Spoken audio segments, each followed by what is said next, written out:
berat, tapi produk yang kita beli itu memang sudah benar-benar yang diminati gitu. Dapat vendor luar negeri, kita udah nyetok, mulai berani nyetok agak besar-besar. Lebih baik mahal daripada murah tapi kita masih trial dan error.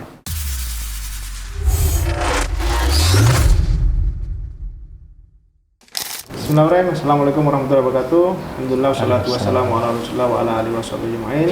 Alhamdulillah, hari ini kita berada lagi di sesi podcast Inspirasi Bisnis Ziyada Consulting. Alhamdulillah, hari ini kita kedatangan pengusaha yang luar biasa ya. Masyaallah, Mas Dhani. Beliau bisnisnya GZ Asri, jadi ada di industri pangan ya. Semoga hari ini bisa menginspirasi Sobat Ziko semua, sehingga Mas Dhani bisa sharing dan memberikan insight lah pada bisnis Sobat Ziko, baik itu di satu industri maupun di industri yang berbeda. Baik, kita sapa dulu Mas Dhani. Assalamualaikum warahmatullahi wabarakatuh. Waalaikumsalam warahmatullahi wabarakatuh. Sehat, alhamdulillah. Alhamdulillah, barakallahu fiik. Lama kita ketemu ya. Alhamdulillah. Akhirnya ketemu di podcast nih. Ya Mas Dhani, kita pengen ngobrol-ngobrol ya sama Mas Dhani dengan tujuan kita berharap banyak memberikan manfaat lah. Amin. Pada teman-teman di luar sana, pengusaha muslim ya, UMKM khususnya, supaya bisnisnya bisa bertumbuh, menghasilkan profit, kemudian berkelanjutan sebagaimana sesuai harapan beliau. Jadi mungkin boleh diceritakan Mas, histori awal berdirinya GZ Asri itu seperti apa? Oke. Alhamdulillah. Mungkin kalau cerita tentang story GZ Archery, sebenarnya kita ini awalnya berpartner ya. Dan mungkin awalnya 3 orang, terus setelah itu jadi 2 orang, akhirnya yang dimana kita mulai itu seingat saya tahun 2016, karena memang berjalan begitu aja. Jadi dari ya obrolan mungkin di kos dan lain sebagainya sama teman kebetulan ya, waktu itu teman ngaji ya, teman satu majelis ngobrol-ngobrol gitu kan. Terus setelah itu hal majelis, terus setelah itu ketemulah, pokoknya intinya di suatu masjid. Setelah itu ada seseorang yang kita konfirmasi, oh ini kayaknya panahan lagi oke gitu kan. Terus setelah itu kita sendiri sebenarnya juga pengen memanah waktu itu kan lagi in-innya kan, kalau nggak salah terinspirasi dengan Agim lagi manah itu loh. Ada, terus setelah itu tahulah hadis-hadisnya tentang manah dan lain sebagainya kan. Nah setelah itu ke Qadarullah ada temen yang jualan, nah yang nyuplai ke Agim namanya Abu Salman. Nah setelah itu ternyata kita jadi awalnya cuma jadi reseller doang. Dari situlah kita dari reseller akhirnya berkembang karena inovasi kita berkembang. Bismillah ya, sampai kita punya store sendiri, kita juga jadi mendistribusikan ke toko-toko lain. Kita punya vendor-vendor di luar negeri sampai ke pabriknya langsung. Ininya seperti itu cerita singkatnya. Baik, alhamdulillah ya. Jadi memang banyak beranggapan itu bisnis itu harus dimulai dari besar Mas. Jadi ternyata kan GZ Asri ini dimulai dari kecil ya, bahkan reseller ya. Nah kira-kira waktu dulu reseller itu modalnya berapa Mas? Nggak ada. Wah, nol banget. Masya Allah. Demi Allah nggak ada. Maksudnya bener-bener kita mungkin gini ya, mungkin semua tuh ada modalnya, tapi modalnya apa ya, kayak kemauan. Nah modalnya kemauan itu kayak dari teman saya, udah kita foto, kita izin sama pemilik barangnya, terus saya itu kira-kira misalkan contoh ini harga 400.000, kita boleh nggak saya jual 600.000 sesuai dengan anggaran? Ya udah dikasih 400.000 ibaratnya. Kalau ada pembelian langsung saya ngambil ke beliau, langsung kita jual gitu. Intinya dari awal dari seperti itu. Siap, Masya Allah. Jadi memang betul ya, bahwa sebagaimana yang di Ziko selalu sampaikan Mas. Jadi kalau UMKM ini sebenarnya ya kalau mau mulai bisnis ya bisa tambah modal ya. Berikan dari GZ dari 2015 sampai sekarang sudah 8 tahun ya, Masya Allah sudah sampai punya store. Awalnya pun juga leseran tambah modal kan gitu ya. Oke, kira-kira leserannya itu berapa tahun Mas? Kalau dihitung mungkin cuma 1 tahun 2 tahun. 1 tahun udah ini 2017 udah berarti ya?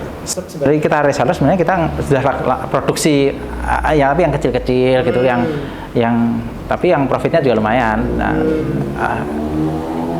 dari itulah gitu intinya seperti itu. Masya Allah. Terus 2017 Nah, lanjut ke buka store langsung. 2017 itu momentum kayaknya memang semua itu qadarullah ya. Maksudnya gini, apapun yang kita plan kadang-kadang itu malah jadi apa ya? Kayak kalau sebut orang Jawa kayak apa ya? Lek nggak anjani rezeki ini, duduk rezeki ini. Ibarat kata sudah mungkin digariskan gitu lah. Qadarullah di 2017 itu memang market Muslim, ibaratnya Muslim itu kan lagi bergeliatnya itu ya. Lagi giroh Muslimnya lagi oke-okenya dan dalam arti lagi in dulu waktu itu, ya kan. Akhirnya momentum itulah yang mungkin kita dapat dan mungkin teman-teman yang lain di industri itu yang mungkin kayak perumahan syariah dan lain sebagainya itu kayaknya ya momentumnya di situ dan itu qadarullah lah menurut saya. Anak itu udah benar-benar apa ya? Itu udah kayaknya ya memang itu jalannya Allah gitu. Kadang kita sudah ngeplan tapi ternyata malah iya seperti itulah. Berarti 2017 itu sudah buka? Belum buka store. Seperti apa? Nah, kita mulai dari awalnya dari masjid. Jadi sebenarnya ada kayak tempat masjid itu yang kayak apa dah? Marbot ya. Nah, ada kamar marbot terus setelah itu berpindah dari kamar marbot itu ke kos bukan kos di rumah bude saya di tempat kamar. Kita mulai dari packing dan lain sebagainya di situ terus pindah lagi ke kontrakan itu gangnya sempit karena barang kita waktu itu banyak. Akhirnya pindahlah di Sulfat ini sampai sekarang. Pindah Sulfat tahun 2000 insya Allah 2018 waktu itu Ramadan. Berarti sebentar lagi ya itu Pak Ramadan pindah kita ke sini 2018 ya? Berarti di sini sudah 5 tahun ya? Berarti kok 2018 ya? 2019 awal apa gimana? Berarti kan dari mulai reseller 2016 buka store itu hanya butuh waktu 3 tahun ya? Pertumbuhannya? Masya Allah, karena momentum di 2017 Kendala terbesar waktu jadi reseller apa Mas? Kendala terbesar waktu jadi reseller ini stok. Jadi masalahnya kadang kita rebutan sama agen lainnya, reseller lainnya. Nah, waktu itu kita nggak nyetok ketika kita dalam arti kita jual ke kita pasang di Tokopedia dan lain sebagainya di marketplace ada pesanan, terus akhirnya kan apa ya janjiin ke konsumen jadi lama gitu. Nah, karena kadang yang distributornya kadang mendahulukan dari customernya dia dulu gitu, yang mungkin end usernya langsung, mungkin yang profit marginnya lebih tinggi.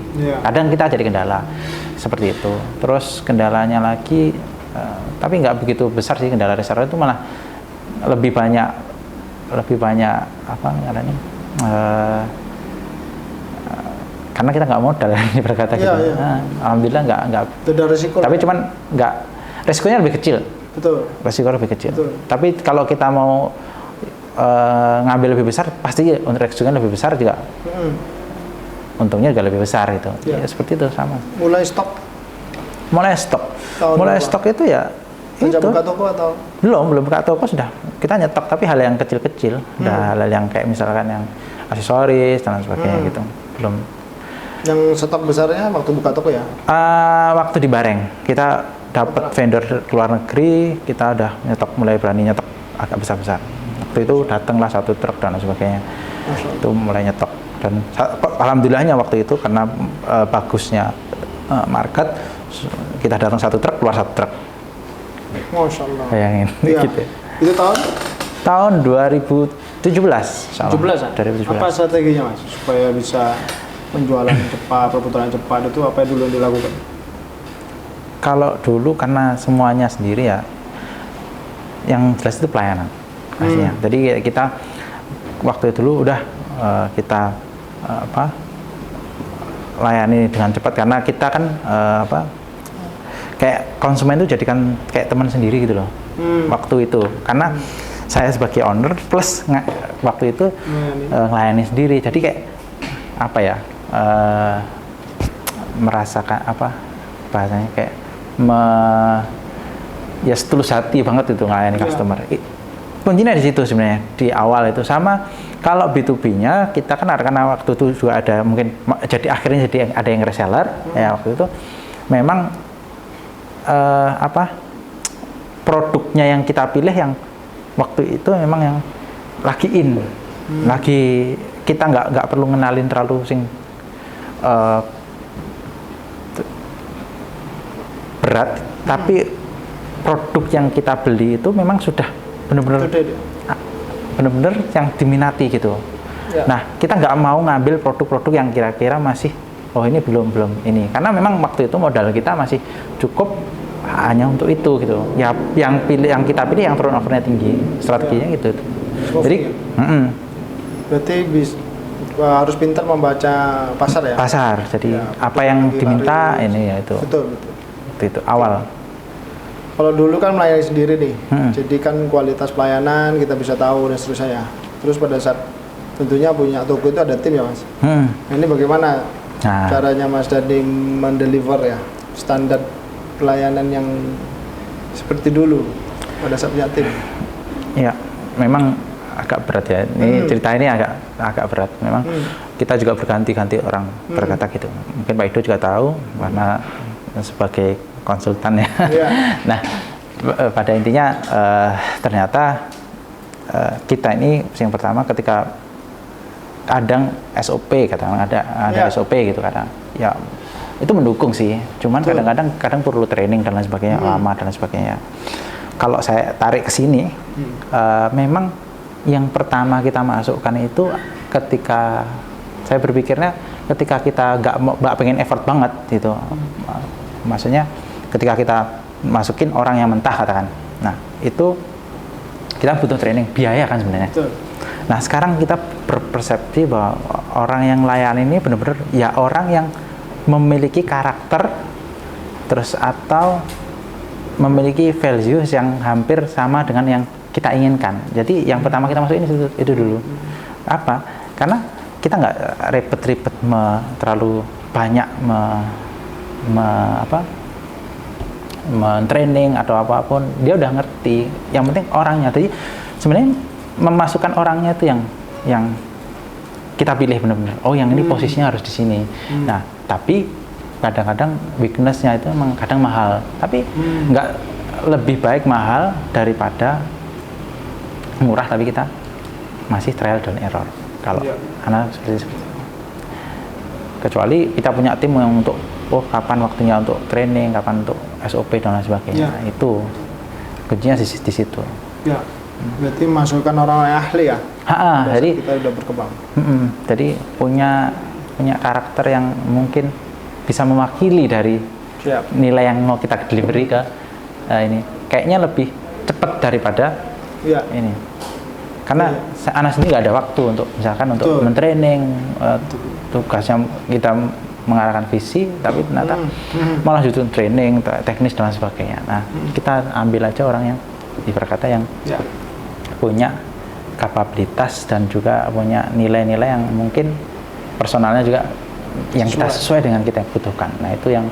Nah, selanjutnya kita nyari yang mungkin di bawah-bawahnya itu ya orang yang yang ini di bawahnya dia mungkin orang-orang yang standar, tapi kan nanti akan value itu akan terdelivery secara otomatis ketika atasnya dikit atau pemimpinnya yang tadi adalah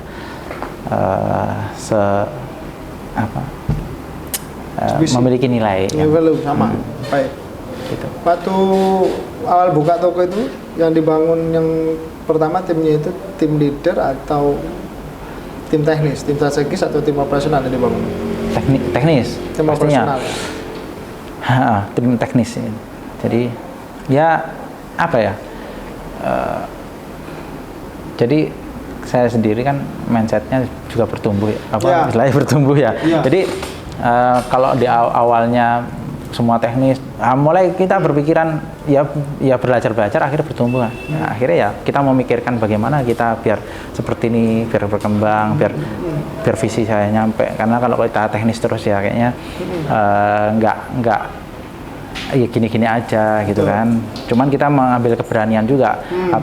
Apakah ya bisa, kadang ada bilang bahwa ya semua itu kita nggak tahu ya ke depannya gimana, tapi ya memang harus berani. Misalkan gini, ketika kita ngambil kan teknis nih, kan pasti kadang-kadang business owner ini takut nih.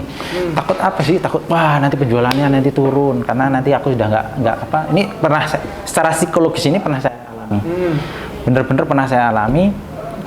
Wah nanti takut penjualan turun dan lain sebagainya. Tapi katanya Pak Ido dulu, wah harus berani, owner dan lain sebagainya kan. Nah, akhirnya kita bermindset bahwa wah ya dah, kapan kita harus melepas ini semua.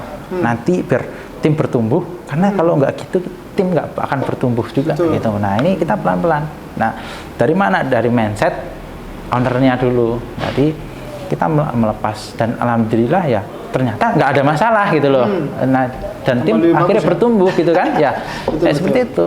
Sama kayak kita dulu waktu masih ini kan kita bertumbuhnya karena apa lingkarannya? Belajar dari teknis-teknis itu kan akhirnya bertumbuh kan.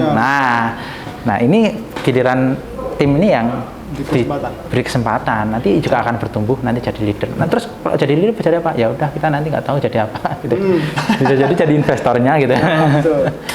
Jadi mulai kapan tuh Mas Dhani mulai sadar bahwa ya kita sebagai pengusaha itu ya meskipun masih UMKM awalnya dulu perlu juga mengembangkan tim ya, karena secara data ya maksudnya yang kita ketemuin ya teman-teman UMKM ini kan kalau diajak mengembangkan tim itu berat banget. Ya, benar. Karena mikirnya apa ya, mungkin pikirannya bersama ya, yang kalau saya delegasikan nanti hasilnya nggak sama, ya, terus kemudian dia takut, kemudian ada lagi karena biaya. Biaya. Nah, itu benar. Kapan kesadaran itu muncul lah dari Mas Dhani bahwa ya ini mengembangkan tim ini penting nih? Apa ininya, pemicunya? Sebenarnya udah lama ya sadar tim itu. Cuman kadang hati ini kayak berbolak-balik ibarat kata gitu. Ngerti? Nah itu kan udah balik. Cuman memang pas bisa dikatakan titik klimaksnya itu belum lama juga sih. Dalam arti ketika mindset kita belajar tadi akhirnya nggak sadar ya, kayak tiba-tiba menemukan diri kita sering kita baca, sering kita sharing misalkan ke Pak Ido, kemana ke orang-orang yang berkompeten, atau ke gini aja wes. Kita melihat bahwa saya pernah baca tentang bagaimana Rasulullah berbisnis gitu kan, ada banyak lain sebagainya. Para leader itu nggak ada yang kerja sendiri. Aku pada intinya pada suatu titik itu di mana apalagi bangun, katakan kalau udah gede ngomongin peradaban gitu kan, pasti orang-orang yang ahli di sini kita pakai, ahli di situ kita pakai. Ya seperti itu. Nah kita sekarang kita nggak akan jadi besar ibarat kata ketika kita tidak mempercayakan itu ke tim gitu. Intinya kayak gitu. Memang biayanya mahal pastinya, mahal. Tapi kita kan ngambil yang mahal itu dalam arti ataupun apa ya, ibarat kata gini, kita ada yang hal yang lebih besar kita ambil, yaitu sustainability misalkan. Karena teman-teman butuh dalam tanda kutip ya, benteng itu leadernya sebagai bentengnya di kawasan itu ibarat kata yang ini biar kerja gitu, ibarat kata seperti itu.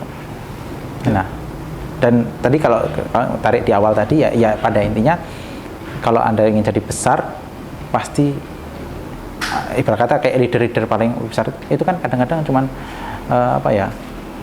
personalitinya, terus omongannya yang paling cuman omongannya aja udah bisa ini. Nah, kayak gitu.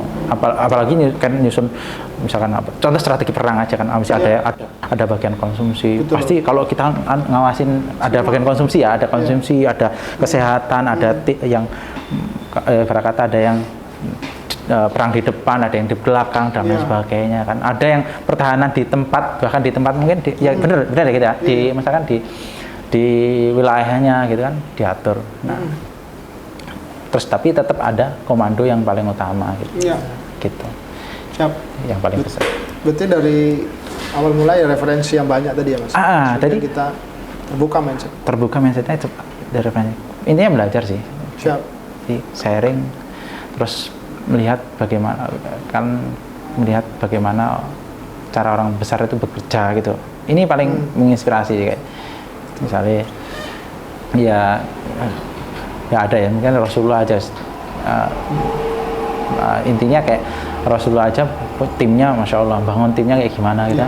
Ahli-ahlinya ada ahli dagang, ahli ini, tapi kan ahli dagang itu nggak semua dipaksakan untuk jadi ulama kan kayak gitu kan. Betul. Nggak ada yang ulama, nggak ada yang nggak kaya, nggak dipaksakan untuk betul. Nggak ada yang miskin, nggak dipaksakan untuk kaya gitu. Betul. Ya kan? Kayak gitu. Tapi ada yang kaya juga sampai sekarang katanya. Masya Allah. Itu yang kayak gitu. Catatan penting ya bagi para UMKM, pengusaha muslim ya, UMKM, semoga menginspirasi karena memang seharusnya bisa jadi terhambatnya bisnis kita sekarang bertumbuh itu karena dari kita tidak mau mengembangkan tim, tidak mau membangun sistem gitu ya Mas. Alhamdulillah. Kemudian pastinya ya kendala pada saat membangun tim, khususnya tim leader nih, itu berbeda kan ya kendalanya pada saat hanya bekerja sendiri atau membangun tim teknis itu kan beda ya. Itu apa Mas? Kira-kira yang dirasakan pada saat membangun tim leader? Kadang egoisme kita. Jadi misalkan kita pengen menerapkan apa yang kita pikirkan. Jadi kan bukan lahirnya dari mereka. Jadi sekarang ini bagaimana saya merubah itu biar dari kesadaran mereka. Nah, kita memberikan wawasan, arah dan lain sebagainya. Seperti itulah yang ini. Nah, kita pengen kalau kita ngatasin itu biasanya dengan cara program-programnya learning, kita kayak belikan e-course dan sebagainya biar apa yang saya dapat juga dapat oleh mereka. Pada intinya gitu. Ego kita sendiri. Jadi kadang-kadang kayak nggak sabaran. Sebenarnya nggak sabaran sih. Iya. Kita ini kayak iya bener kayaknya nggak sabaran sih. Kita kalau ngobrol dalam hati kita, wah ini ya sebenarnya ya kalau balik lagi kita sebenarnya udah ngamalkan apa ya? Kalau sabar ini ya sabar dalam hati. Kan pengennya kita hasilnya langsung gimana itu ya? Nggak tahu ya, mungkin apa gitu 100 gitu kan. Padahal nggak mungkin kan hasil 100 itu. Mau kita dididik dulu aja sama guru kita paling hasilnya paling 80 gitu kan. Kayak gitu sih. Perfect ya?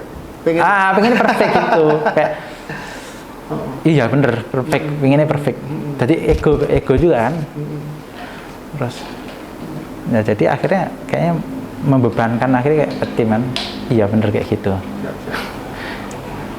Terus harapan ke depan Mas untuk Gazi-Archer itu apa?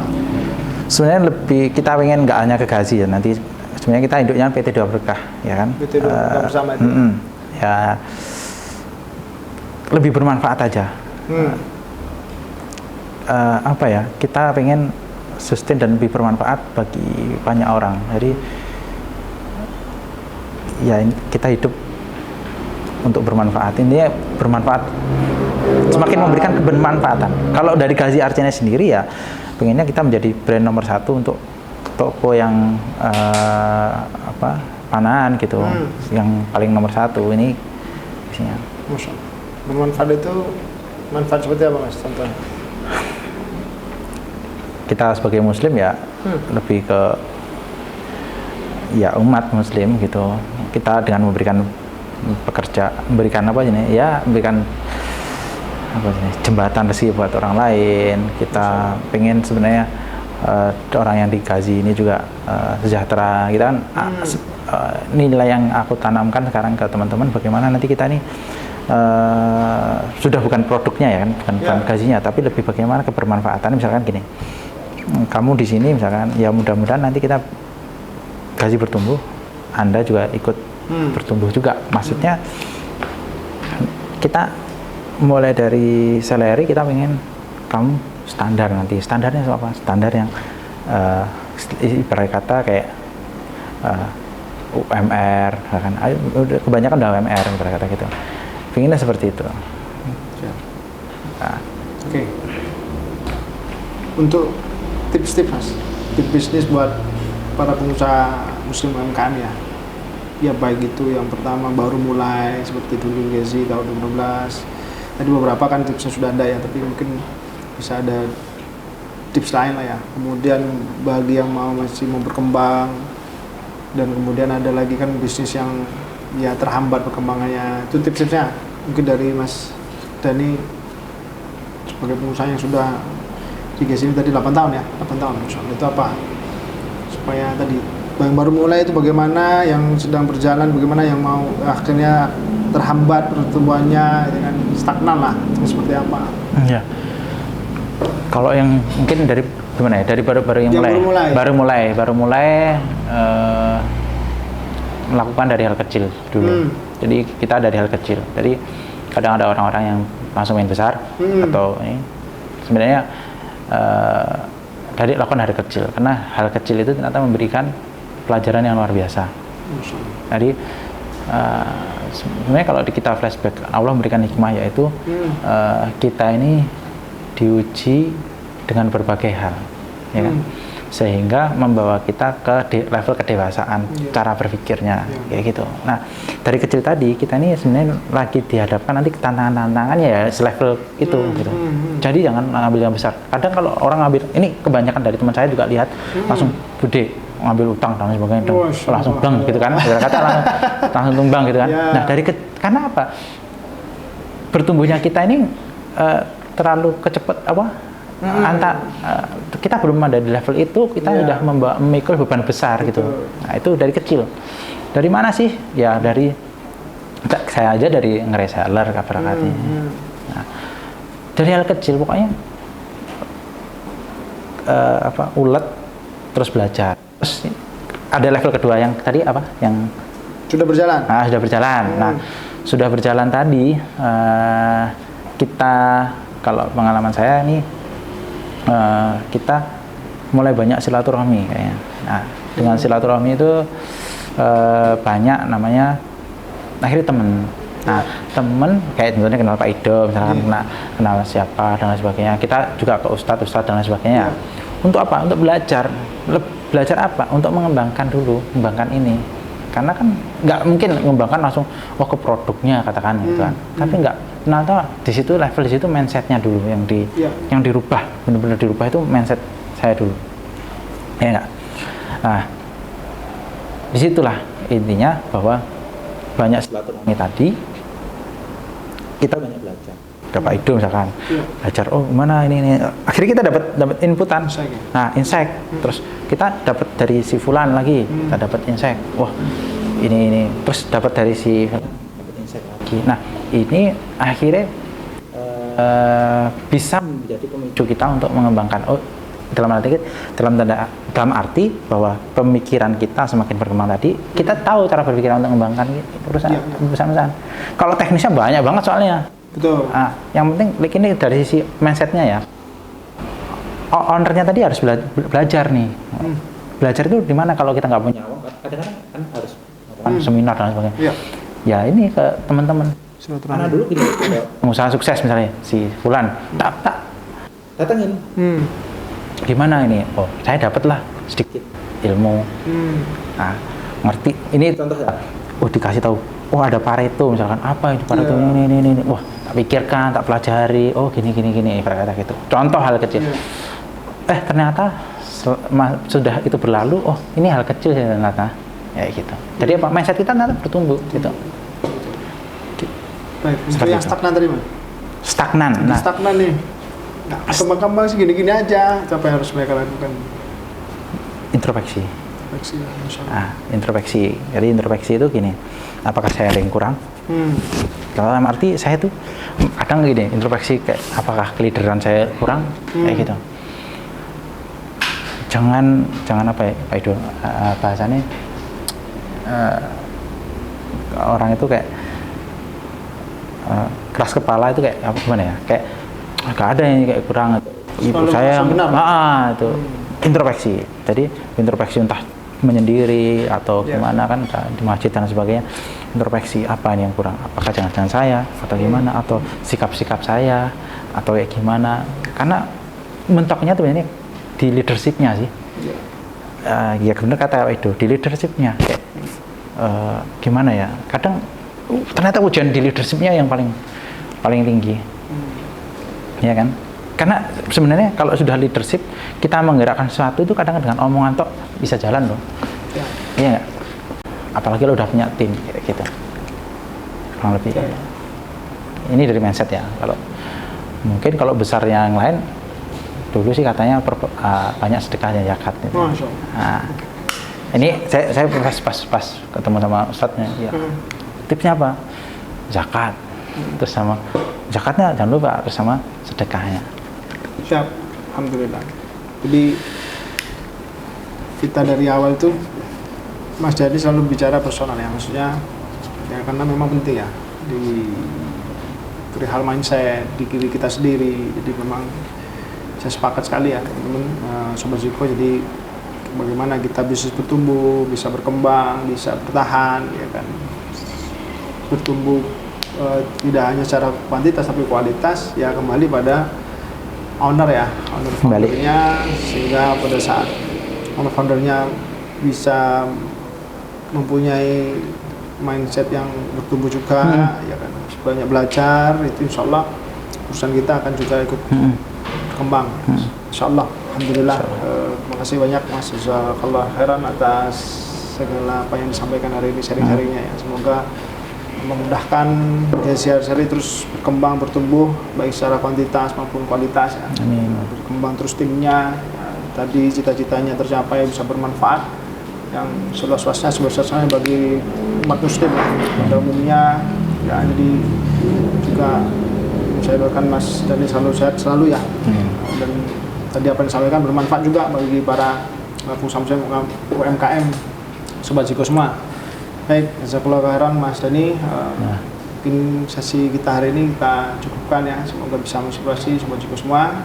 Kita akhiri dengan doa kafatul majelis. Subhanakallahumma wa bihamdik, asyhadu an la ilaha illa anta, astaghfiruka wa atubu ilaik. Assalamualaikum warahmatullahi wabarakatuh. Waalaikumsalam warahmatullahi wabarakatuh. Siap, Pak Mas. Waalaikumsalam.